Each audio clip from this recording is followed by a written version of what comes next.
Thank you, Governor. I also want to take a second to recognize the General Treasurer, Seth Magaziner, Representative David Bennett, Representative Bella Wilson, and Barbara Fenton, Representative Barbara Fenton, who's been incredibly helpful in getting this event organized, and also Alan Fung, the former mayor of Cranston. And now I want to take a second to introduce Christine Cherish of St. Michael's Ukrainian Orthodox Church in Woonsocket. Christine.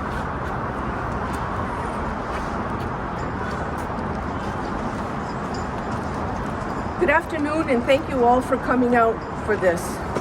Slava Ukraini, Slava Heroyam.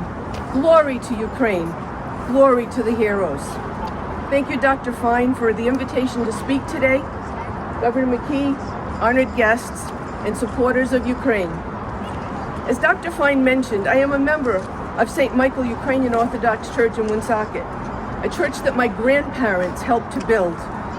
All four of my grandparents immigrated to the United States in a young age in order to find a better life.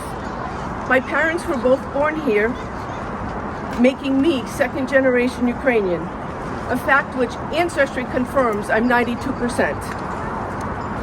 As a young girl, I attended Ukrainian school as part of my church upbringing. I learned to read and write the language. I learned some history, and I had days as a child when I didn't want to learn any of those things. I take pride today in cooking and baking our Ukrainian foods, making pesenka, our Ukrainian Easter eggs, and do what I can to preserve and share the culture and heritage. But today I'd like to share a different side of this war, a side that's affecting many people here and that have family and friends in Ukraine.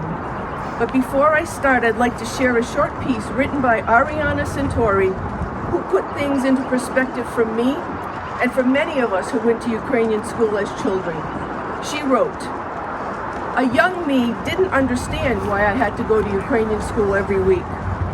A young me didn't realize how powerful knowledge of our history I was learning. An older me knows the struggles and tribulations it took for Ukraine to obtain her independence in 1991. An older me knows about the genocide, dictatorship, and harm caused by the USSR. An older me knows the hardships my grandparents faced, leaving Ukraine to find a better life. An older me is proud of my culture and my heritage.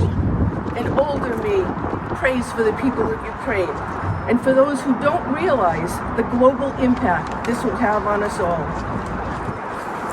This young lady's words hit me hard as I remembered all that these people had gone through and all that they're going through once again.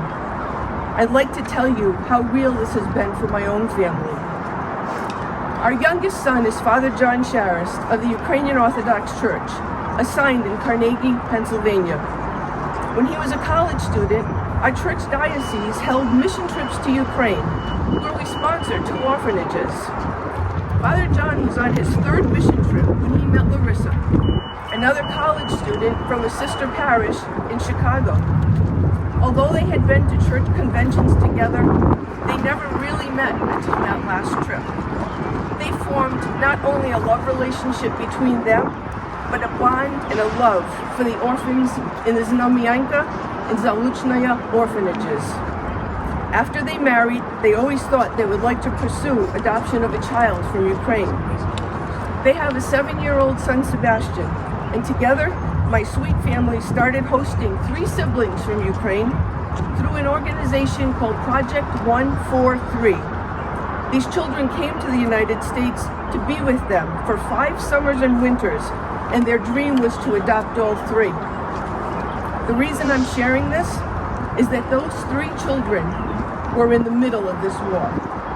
They lived with a foster family in a village on the border of Kiev. When the war started, their foster dad, Sergei, was not ready to move the family. He did not believe this war would last long and that everything would be okay. However, as the days passed, what I'm going to do is share 11 days of contact that Father John and Larissa had with these 3 children. coming through the words of my daughter-in-law. As they did their best to stay in touch, the rule was to please at least give a thumbs up every day so we all knew they were okay. And there was a definite fear that the day may come when the thumbs up would not arrive. February 24th, the beginning of the war. The kids are okay. They've been up since 6 a.m. because of the attacks. They've heard shooting all day long. They hear fighter jets and have seen tanks go through their little town, but they're okay. February 24th again, but a little later, we got a voice recording from Vika, who's 13. She said, "It's scary here now. We just heard a really loud boom. We don't know how close it is, but it's horrible." February 25th, talked to the kids this morning. They slept in their clothing so they could quickly evacuate should they need to. They have bags ready with a change of clothes and a snack. The foster dad still can't get back to his house from work though because of the traffic from people trying to flee. Phones are being tapped. The children were told not to go by the windows or to show anything happening outside. We will try everything in our power to get them to safety, although it isn't possible right now. February 26th. The kids are okay. They had to run out last night to shelter in the neighbor's basement. Vika said there were 6 consecutive loud blasts, so they ran to the neighbors because they don't have a basement. They stayed until about 1 a.m. when things quieted down. They're back at home now. February 27th. Just talked to the kids. They're in the hallway of their house right now. They were told not to talk long or to turn the lights on in the house. There's shooting, there's bombing, they're scared. I'm scared. February 28th, I got a message at 3:11 a.m. that there was bombing until 2 a.m. when they were then able to fall asleep.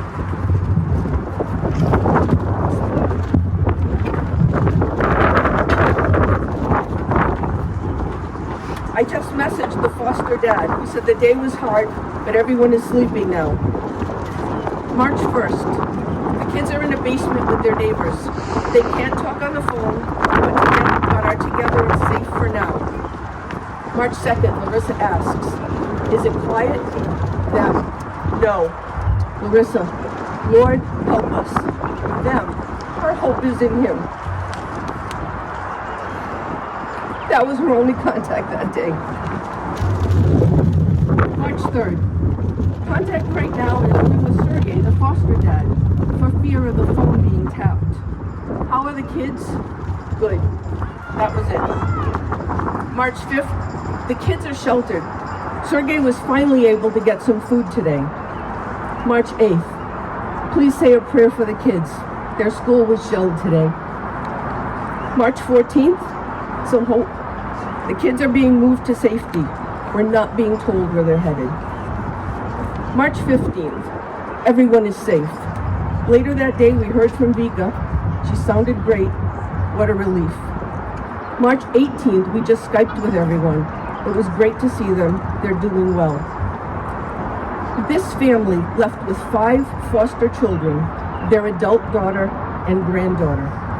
They had to leave their dog and a 6th foster child behind, as he was 19 years old and of fighting age.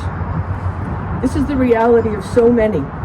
I'm happy to tell you that my little family is now safe and in a shelter in Munich. They traveled for 3 days through the corridors to get there. They're happy to each have a bed of their own to sleep in. There is food for them, and they are safe. The story will continue as we wait for more news. The resilience of these people of war is amazing, and I've never been more proud to be Ukrainian. Slava Ukraini! Slava Heroyam! Glory to Ukraine! Glory to the heroes! Thank you, and thank you for letting me share my story.